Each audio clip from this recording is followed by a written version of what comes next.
In 2014, the NEA, working with AFT and a bunch of other groups, came together and said the exact same thing and basically came out with the toolkit about restorative practices. And the question then becomes, why? What's the data that supports this kind of thing? And the easiest way to do a quick overview of that is really to go back to 2014 again, to the Dear Colleague letter that every district in the country got. And it came from the Department of Education and the Justice Department. And the impetus for this was really three things. What we've found, what the Ed Department found, is that over the last 30 or 40 years, three things have happened. Number one, there's been a huge increase in out-of-school suspensions. Number two, those suspensions are disproportionate. Certain groups of students are suffering with that more than others.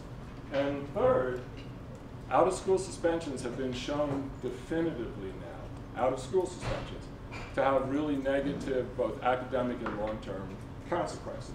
So in terms of the increase in suspensions, over the last 40 years, suspensions have almost tripled.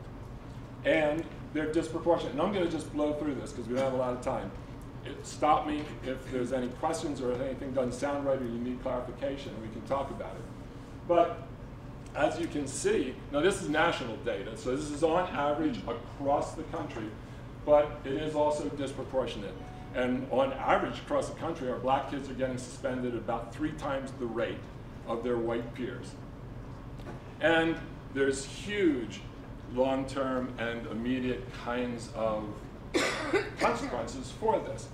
Kids that get out of school suspended are less likely to graduate on time, more likely to repeat a grade, drop out, and get introduced to the juvenile justice system. And we'll talk about that in a few minutes.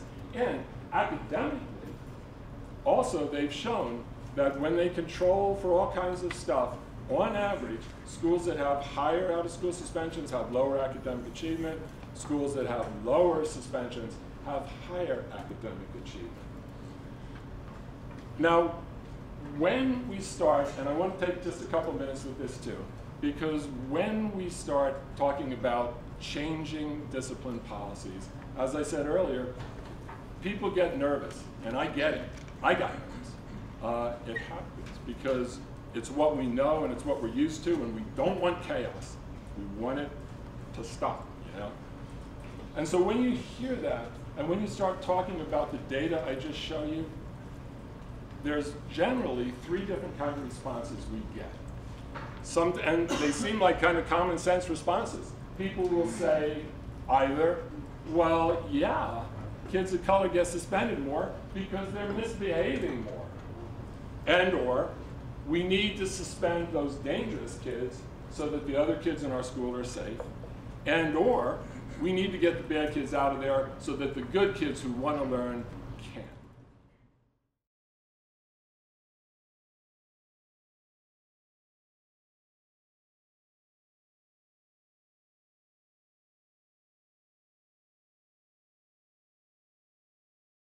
So first of all, the idea that, well, yeah, children of color get suspended more because they misbehave more.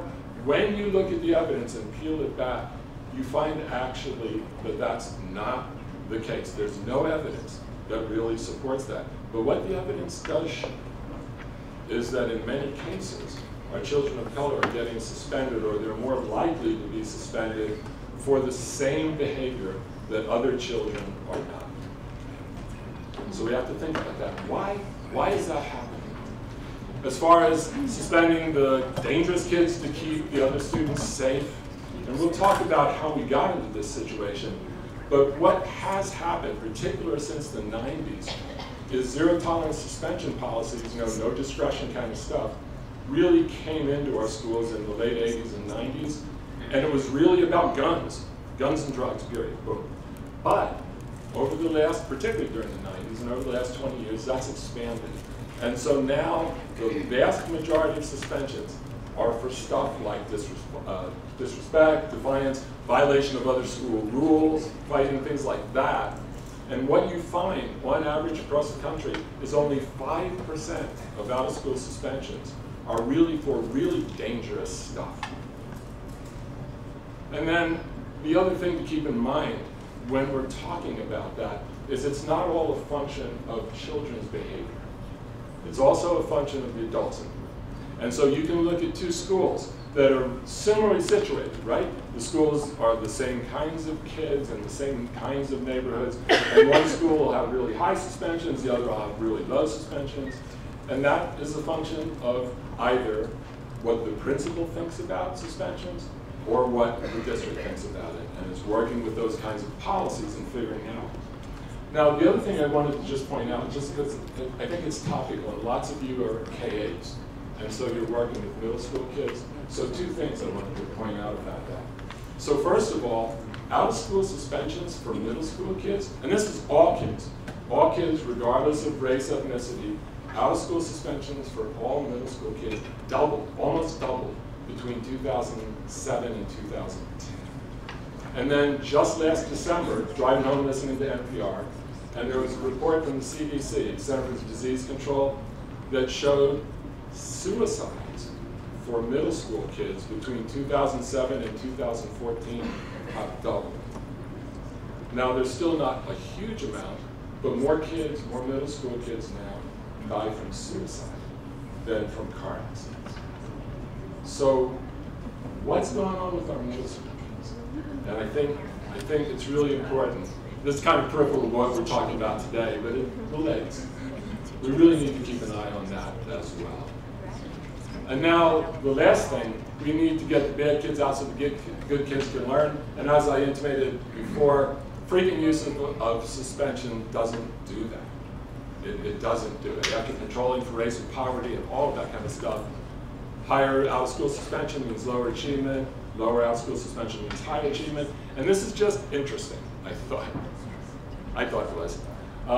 When you look at this is data from 2011 and 12. And it kind of gives you some actual perspective for this. In the United States, we have about 49 million public school kids, right? And in 2011, 3.5 million of those kids were suspended out of school at least once. And we're talking about out-of-school suspensions. Now, of that 3.5 million, we had a comment about frequent flyers earlier, 1.55 million of them were suspended at least twice. Now, if you call an average, if you peg an average suspension at 3.5 days, which is conservative, really, and then you do the math, you see that that year, US public school kids lost nearly 18 million days of instruction, that they were not in the classroom. Now, to put that in perspective, that next bullet on attendance works had nothing to do with suspensions. Attendance works in 2014 was looking at NAEP. And they were trying to understand the variability in NAEP scores from a bunch of different perspectives. One thing they found while they were looking at that, for fourth grade NAEP scores, right, fourth graders, if fourth graders lost 3 days, if they missed 3 days of school in the month before taking NAEP, it resulted in them scoring a grade lower. So that gives you some perspective on what missing school can do. And so that's why the folks that wrote these reports concluded we have to think about this, because we're not going to deal with the achievement gap until we figure out the discipline gap. So bottom line for all of that kind of stuff, the last 10 minutes, is that frequent out-of-school suspensions don't do what we want them to do. They don't produce better learning environments, they don't produce higher academic achievement, and they don't deter future misbehavior. You all know that. You know, when you suspend a kid, how much more likely is that kid going to be to come back and not misbehave again? often suspension doesn't work, and the national data shows it doesn't work, particularly discretionary, and we'll talk about that. But what it does do is it does have the significant long-term educational consequences that we've talked about, including dropping out, becoming involved in the juvenile justice system and the school prison pipeline and all that. And that's why since 2003, the American Academy of Pediatrics and the American Psychological Association have criticized zero-tolerance policies, and it's why our teachers' unions are coming out and criticizing it now.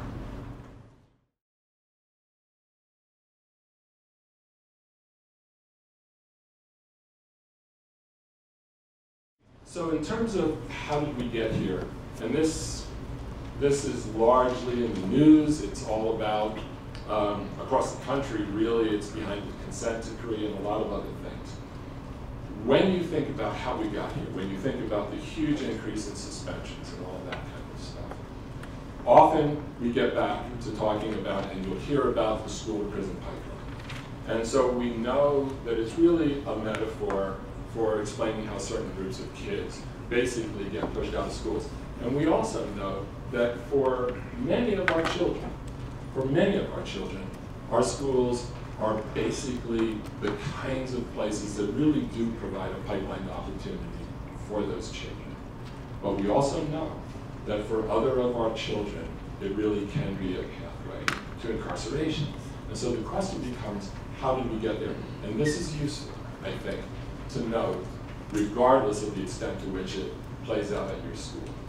So, brief history lesson that I learned about. I didn't know this when I was a principal, and I wish I did. So that's why I want to share this with you now. So you have to go back to the 70s, actually, to think about how this came into our schools. And many of you weren't around then, but I was. And I remember this pretty vividly. You know, in the 70s, we had the war on drugs. And what that resulted to in the 80s was what they called mandatory minimum sentences. And this is in criminal justice with drugs and stuff. And so basically you got caught with crack, boom, 10 years, that's it. And what that did is it took away what they called judicial discretion. Because judges used to be able, prior to this, to be able to look at individual circumstances and, given those individual circumstances, decide on a penalty. When we moved into this and got mandatory minimums, that changed all that. In 1986, that started to move into the schools. Because in 1986, we had the Drug-Free Schools and Communities Act. And it's with all good intention. We don't want drugs in our schools. And this was a direct kind of response to what was going on in communities and stuff. They put that in. It's interesting to note, when you look at the policy manuals of districts from that time, in many of those manuals, the language in the school policy manuals was cut and pasted in many respects right out of the Drug Enforcement Agency manual. So we were taking the language from law enforcement and putting it into school policies around zero tolerance. The next big step in this came in '94 with the Safe and Gun-Free Schools Act. And again, all good intent and necessary. You don't want kids in schools with guns. And so that came out. If you brought a gun to school or what was considered a weapon, bang. Mandatory 1-year expulsion. And that was it. Then in 1999, we had Columbine. And Columbine was shocking and it was scary. It was scary to a lot of us who were in schools at the time.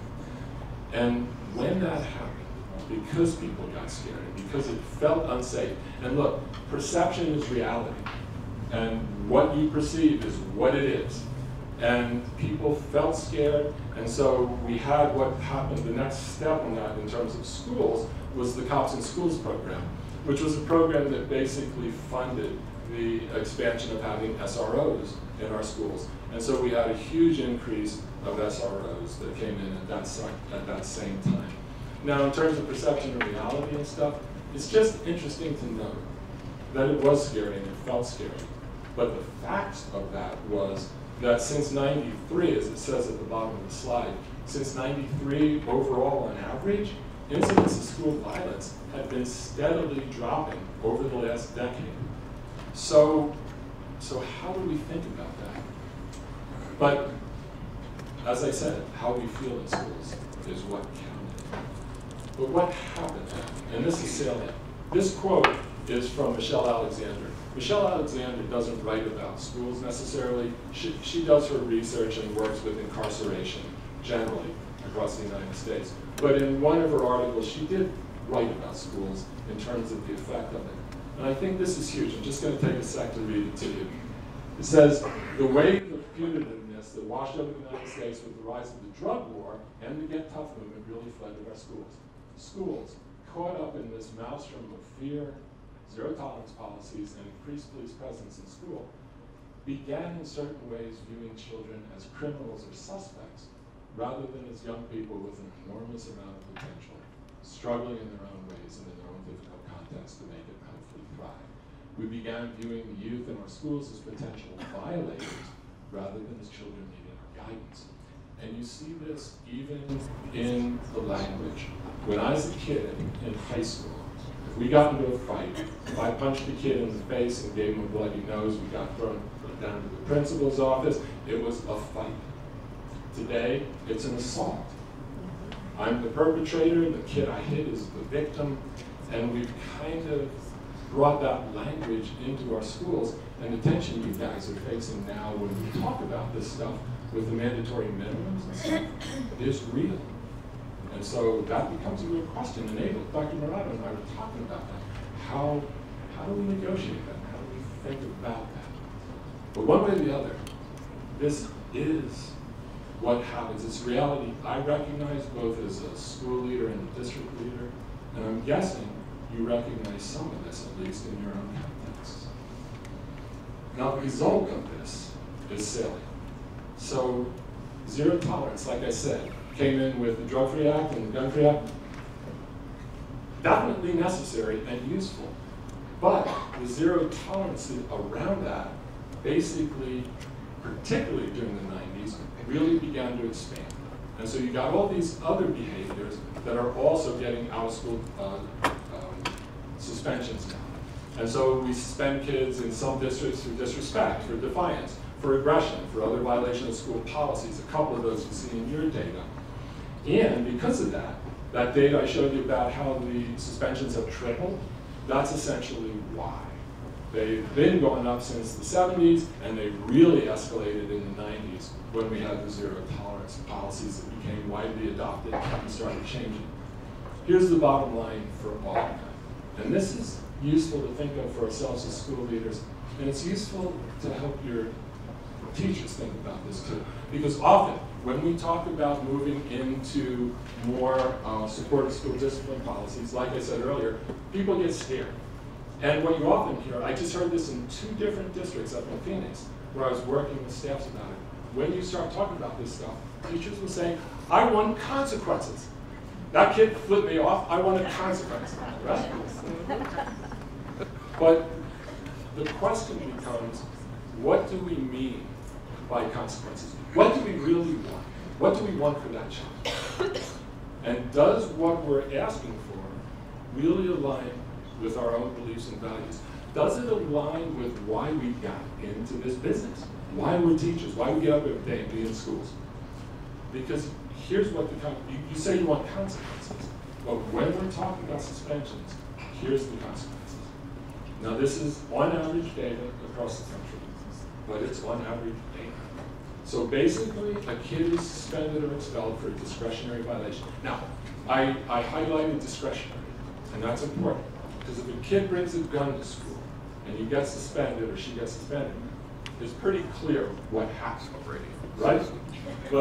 But as we'll talk about later, if a kid gets suspended for a discretionary kind of thing, if you suspend a child for other violation of school policy or something like that, then that child could be thinking, this is not fair.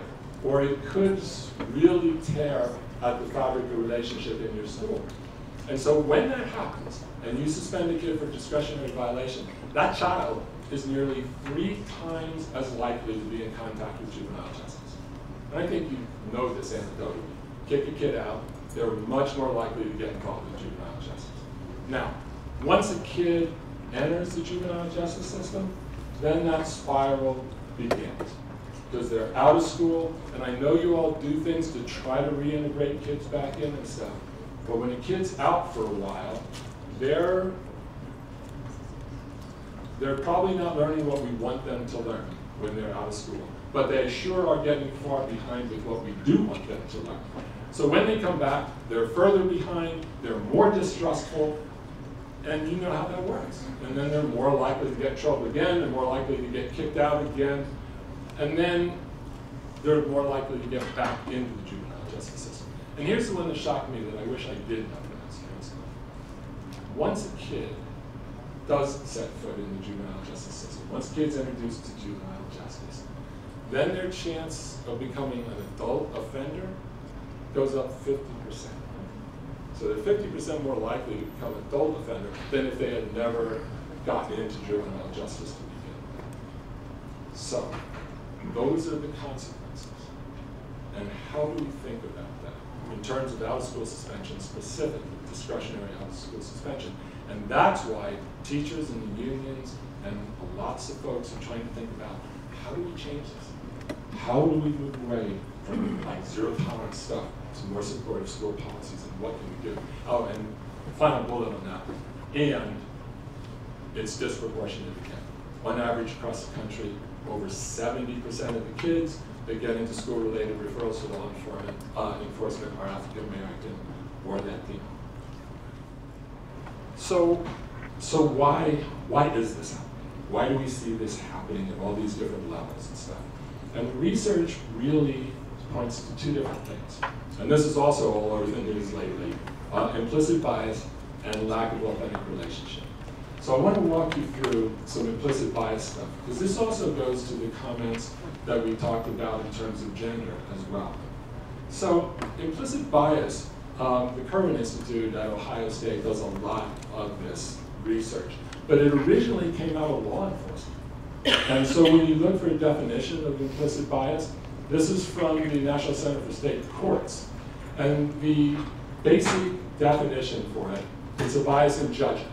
It's, you make a quick judgment on things, and it's based upon implicit attitudes and implicit stereotypes that operate below your level of consciousness.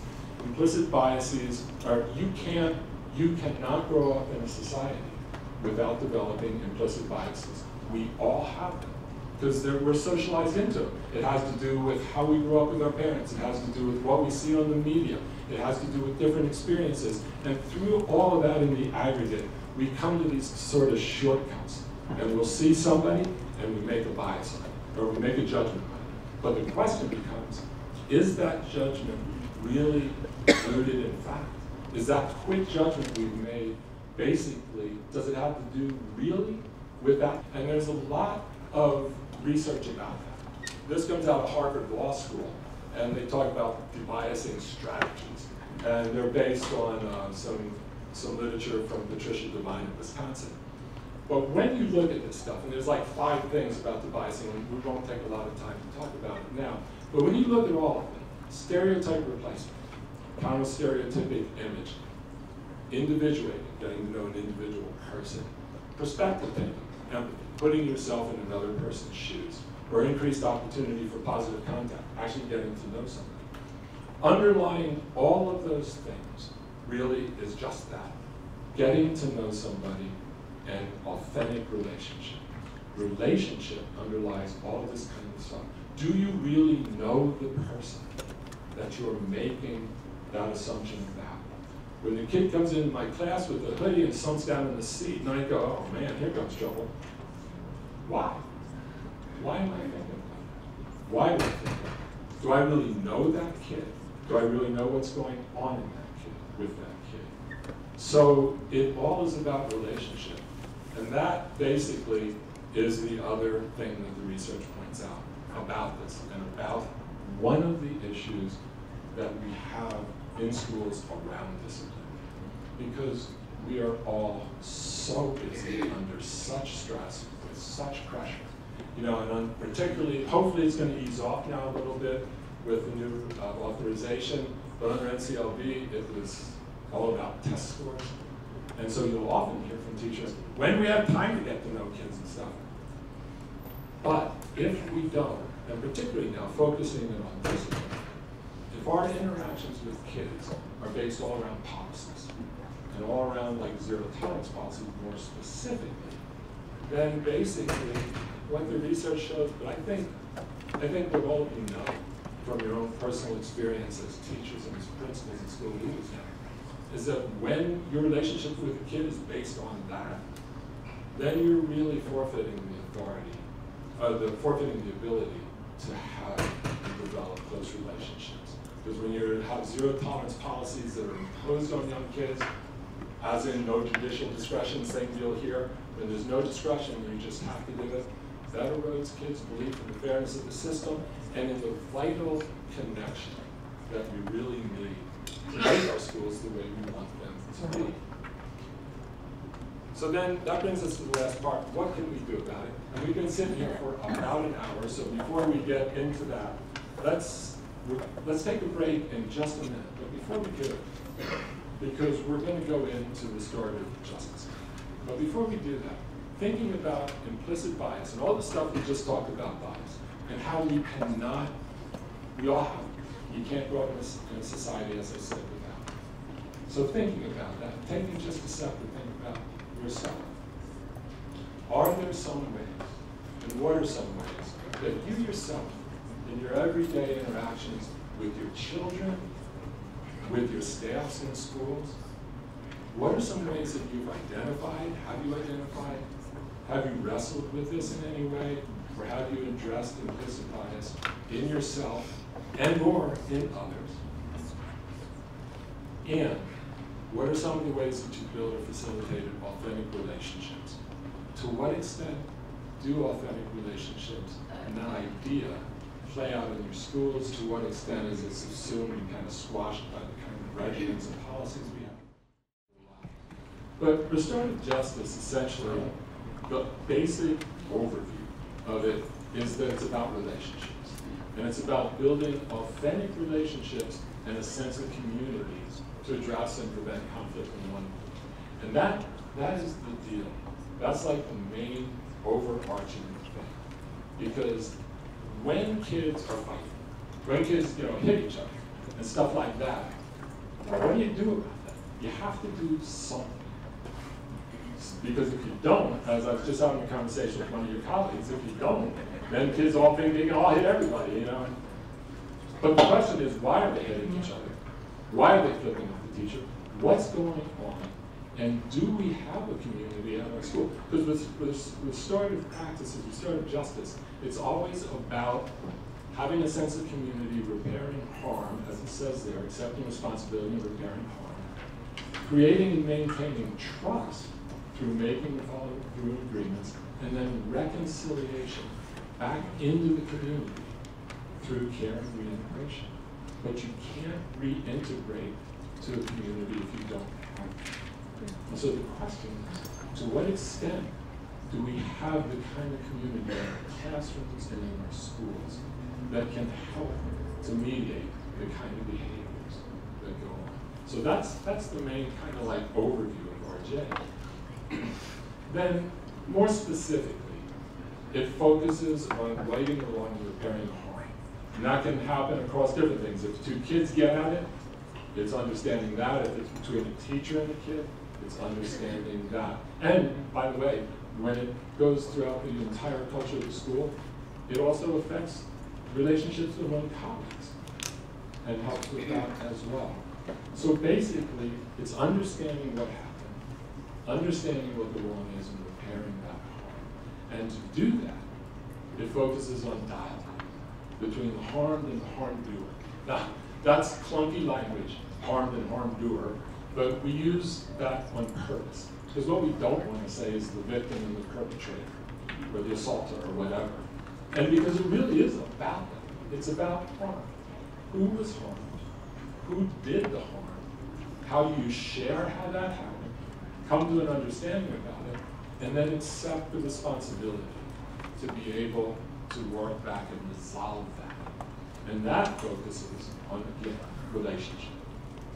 It focuses on having the space and having the facilitation and the support to be able to essentially repair that relationship That was harm. So I had an AP up in Phoenix just the other day saying two high school girls got out, and they were having a fight, and the old policy at that school would have been those girls got suspended because they're drunk. And basically, he brought them in, and he'd been trained a little about this, and they're just starting it. He brought the girls in and talked to them, and when they had the chance to talk, and this is the honest to God, this isn't Pollyanna, I'm not making this up. When the girls had the chance to actually talk in a facilitated way, they got to what the bottom of it was, and it's usually just something on social media that offended somebody, or something about boyfriends, or something like that. So they actually got to talk about it. And it wasn't quick, but over a couple of conversations that were facilitated that way, it dropped, and they became like hanging out again. And so they did get suspended. They weren't out of school. Because if you had suspended those two girls, not likely they would have come back together. But because they had the opportunity to focus on understanding what happened, repairing the relationship, they were able to reintegrate back into it. So that's basically, specifically what it's about. And what it does, people always say, when restorative justice is not done well, they say, there's no accountability. Where's the accountability in this? The kids talk to each other in the back of the classroom. What's going on with that? But that's not the case if it's done well.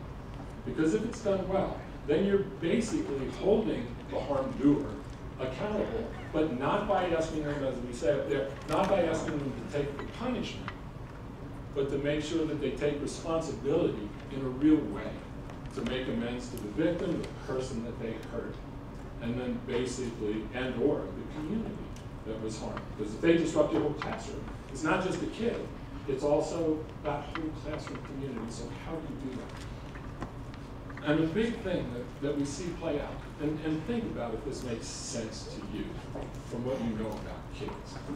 But when you give kids the opportunity to do that, to sit down, another of your colleagues told me of an example of basically when kids had the opportunity to sit with a group of people that basically said, how can we help you? What's going on? Kid went home and told his mom that he's excited to go back to school. Mom called up and said, what'd you do to my child? So when you give kids that opportunity, it's really empowering for the child.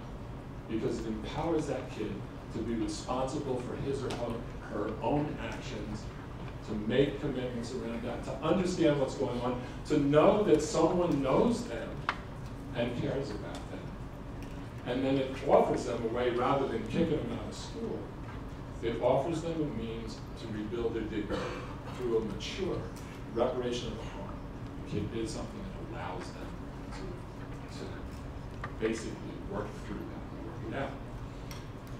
And so, the kind of, to sum it all up, the overall is that it's a problem-solving approach that's built on relationships. It emphasizes problem-solving around discipline rather than just melding out a policy-directed consequence. In doing so, it attends to social, emotional, physical needs of students. It recognizes the importance of community. And this goes out, and we're going to talk about this in a few minutes, and I alluded to it earlier. If you're going to restore to something, do you have something to restore back to that makes sense and the teachers and kids really understand? And in doing that, it emphasizes prevention and early restorative intervention to create the kind of safe learning environments that we're all looking for. Now, the data is clear on this, that nationally as well as internationally, because restorative justice has been around for a while and it's done in all different countries. And when it is done well, and that's the huge caveat, when it's done well, it does reduce suspensions, it does decrease disciplinary referrals, and it does improve academic achievement because it changes the culture of the school. But it's really, the caveat there is when it's done well. Because, so here's an example. I was talking to Paradise Valley's, all of their principals and admin folks about this. They were considering moving into this general direction. And when I was giving them, one of the board members at PV has a daughter who is a new 4th grade teacher in San Francisco. So first year teacher, 4th grade. And she was telling me that her daughter, that school in San Francisco, does restorative justice. And she said her daughter and kid went off in class and just was disrupting the whole class went nuts, so she kicked the kid out, down to the principal, first year teacher. And so 15 minutes later, the kid is back with a note. And the teacher's like, ah! And she didn't know what to do about that. And that's not restorative justice. That's not restorative justice. When teachers say, restorative justice, that means we can't suspend kids anymore. That's not restorative justice. Kids can be suspended. But what are you suspending them for? And is it going to make it better for that child? Is it going to achieve what you need it to achieve for both the child and the teachers? So the bottom line on all of this, and this is huge, and Dr. Morano talked about this at the very, very beginning of today. Restorative justice works when it's done well, but it's not a silver bullet. So it's not a program. It's not make your day. You can't just plug it in and do it. Because as Dr. Morano said, it's really, it's two things. It's a mindset and it's a way of practice. And this is huge. This is the other thing that's really huge that we've talked about a lot. When you go down this path about restorative practices, and again with another of your colleagues during the break, I talked about this, you need support for this. You need the kinds of structural support to make it work. If you send a kid out of class, if the teacher does, where does that kid go? To basically do all this stuff we're talking about, to understand what went on, who made the harm, how to work that through. Do you have a peace room that has a full-time person that knows how to facilitate those kinds of conversations, that then can bring the teacher and the student back together? Do you have that? When I was in school, as an elementary principal, I didn't. So then I was just so empathizing with one of your colleagues. Because then the deal is, the kid comes down, Herman, I had that kid, and I was happy to do it, and I knew my kids, I had good relationships with them. And when I was doing that, what else wasn't I doing that I was needing to do? So it needs intentional, as it says right up there, in highlight bullet, intentional and sustained practice on the part of both adults and students in the context of supportive school structures and adequate resources. And it has to be sustained over time in order to create the kind of cultural shift we want. Because, and here's what I believe at my core, the reason that I even do this stuff and have become so involved with this is the discipline part of restorative practices, restorative justice, is the small part of it. That's kind of the operational instrumental part. But when it's done well, it has the potential to really change the whole culture of the school. And when it does that, and when there is authentic relationships, and when teachers and kids know their students, then that pertains to culturally responsive and totally for all children engaging pedagogy. It makes teachers' jobs easier, it makes principals' jobs easier, because it makes our schools the kind of schools that we said at the beginning we want. Schools that are safe and secure, but that are also fair and just, and where there can once again be some joy in teaching and learning. And so the essential questions that come up when we talk about this stuff is essentially, what are the beliefs, what are the values, what are the assumptions that we bring to our everyday interactions in schools, and to what extent do they support or do they impede trying to get to this sort of school climate that we want? And in this case, what it feels like, sounds like, and looks like to be a kind of restorative justice school, where we have the climate and culture to be able to really get to know our children well and work in a way systematically to create that kind of community.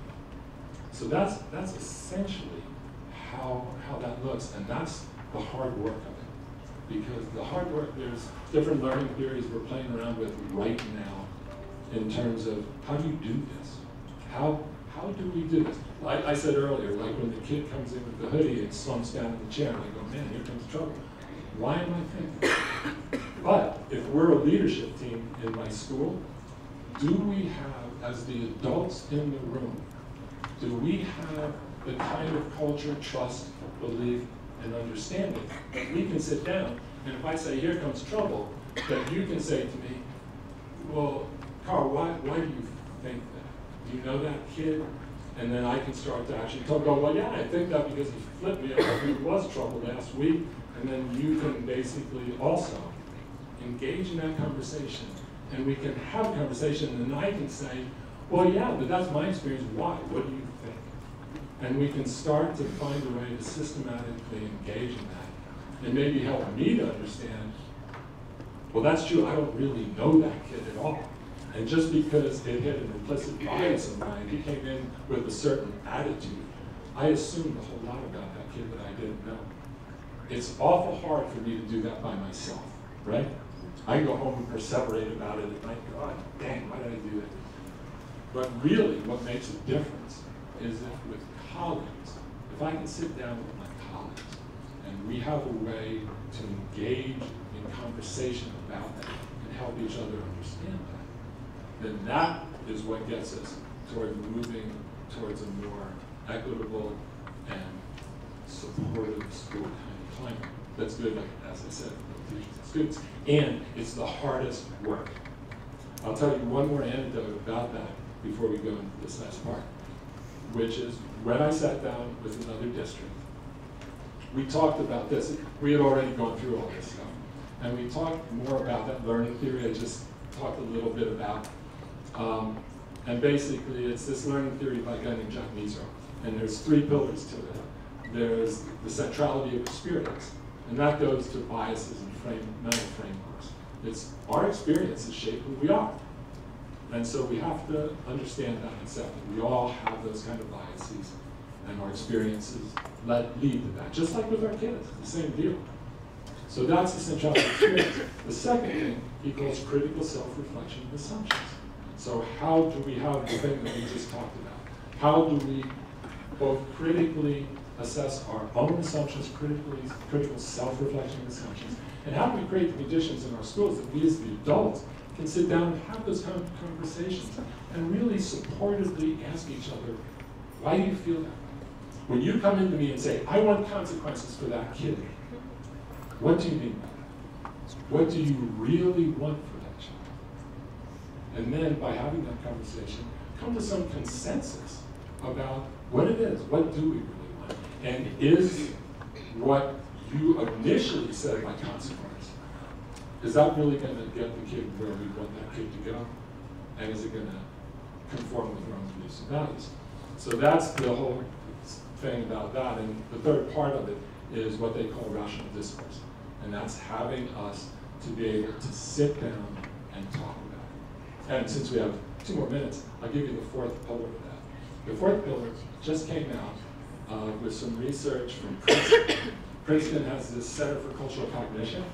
And this grew out of the election. And I don't know if you all watched the debates from the last presidential election, but if you did, remember the second debate, where at the end of it, the like little town hall meeting kind of debate, at the end of it, some guy stood up and said something to the effect of, what can you say nice about each other? And all of a sudden, the whole kind of atmosphere changed a little bit when they said that. So this center in Princeton looked at that and said, so why did that happen? And what's all about this? And what they started talking about is affirmation. And they basically said, so here's an example. So again, I use you guys again as an example. If we're sitting down at the table, and you all are telling me, and we're science teachers, or well, we're outside of school right now, we're just citizens, and you all are telling me about global warming, and you're all saying what the scientific consensus is, and you're giving me all the facts and how the critical kinds of weather patterns we're having now are borne out by models, and you're laying it all out for me. And after you lay all that out for me, I say, bullshit. I don't believe it. That's not true. It doesn't do, we've been having global warming and this forever. It's natural cycles. Look how cold it is now. It's not warm. How does that happen? What does that happen? And what they found at Princeton And they do MRIs. They like look at people's brains when they have these kind of conversations. And what they found is when we're having that conversation, we're not having a conversation about facts. We're having a conversation about my identity. And when we have that conversation and something lights up in my brain, it's not the part that deals with rational facts. It's the part that deals with threat. And so what they argue is that until you can disentangle people's identity with the facts you're presenting, you're always going to run into a brick wall. So here's an education kind of analogy to that. So if I'm the principal and I'm talking about disproportionality, and I go in there and I go, all right, I just got this information from the district office, and when you look at this, you can see that we are suspending our children of color at 3 times the rate as our white children, and that is racist, and we have to deal with this. What's going to happen?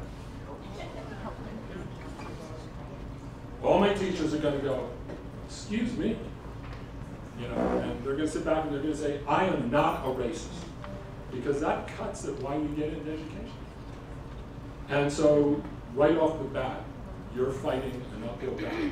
On the other hand, if you go in and just reframe it and basically say, hey guys, we just got our district information, we want to take a look at that, and we are making progress, and I know how hard we're working. And I know that every one of us sitting here, because I know you all, and I know that every one of us wants the best for our children. I know we're working as hard as we can for that.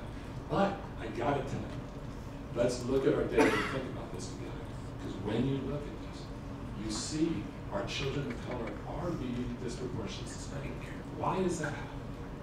Let's think about this and see if we can figure it out, because I know we want the best for every one of our kids. So let's figure that out. That's a different conversation, I would argue. And in my own experience, it's been a different conversation. Because then we're in it together and we're disentangling, and I took 2 minutes for some affirmation up front. Because we are all the same. We're in the same boat. We all want the same things, but we're under such pressures that basically it becomes hard to do. And we all have biases that we bring to this work. And how do we then start to examine that? And the reason that plays in, and I took a few minutes to talk about this. So, and the idea of this is to think about this with your teams, and then you all have sticky notes on your tables. To talk with your teams, and then just jot a few things down about, given what we've talked about, what you already know about this stuff. What kind of opportunity restorative justice and this move towards restorative justice is going to present to you as schools and as principals and as teachers and as school communities. What kind of opportunities might this present to you, or will this present for you? What is a challenge that this is going to entail? What would be a challenge that RJ represents in this move towards RJ? And then my hope for RJ is this, and my fear about RJ is that. And while you do that, we'll put like one of those things, one of those big things, up on the wall for each of those 4 questions. And then you want them afterward to go and put those up? Okay, so the questions are opportunity, challenge, hope, and fear. Okay? Opportunity, challenge, hope, fear. Talk about it with your colleagues. Talk about it, and then just come up with some stuff and write some stickies. And then we'll put it there, and then we'll end up with session on next steps. Okay, so take about 15 minutes for that.